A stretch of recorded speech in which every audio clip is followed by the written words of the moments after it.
I want to address the idea of an incel coming into my office, somebody who is straight up and honest about how much he resents women, how angry he is with women, how angry he is with anybody who tries to dispute that notion. And I sit there and I'm thinking, but your life as you've been living it isn't really working, is it? And I often will say that to people. And of course, that's very threatening because it means confronting a truth that they're really not comfortable with. And they'll say, what do you mean? And I say, because you've developed a life that's just not worth living. What do you mean? Well, you're not enjoying your life, are you? Well, no. I say, why would any woman in her right mind want to share your life?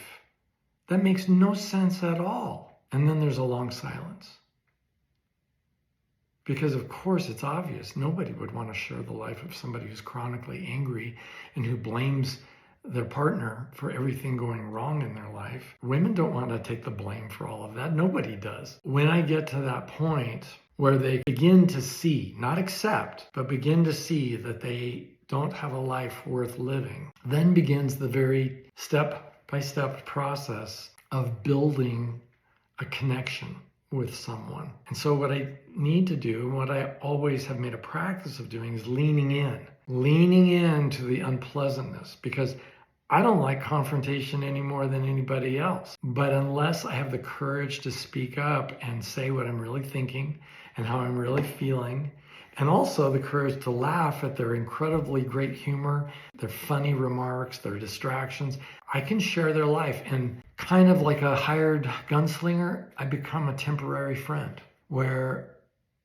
I'm embracing their humanity and teaching them that not only are they likable, they're actually genuinely lovable.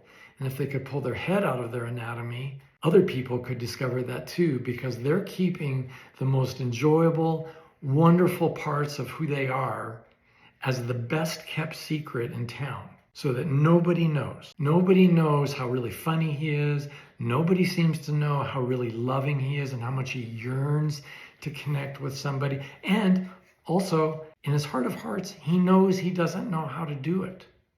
But you know, we all need support. And you know what's hard about that for men is typically men get judged by both men and women by their competency. And what I'm asking them to do in the first several sessions is to become okay with embracing incompetency. That it's okay to not know the answers. It's okay to be lost. It's okay to have zero intimacy skills. It's okay because all of that can be taught.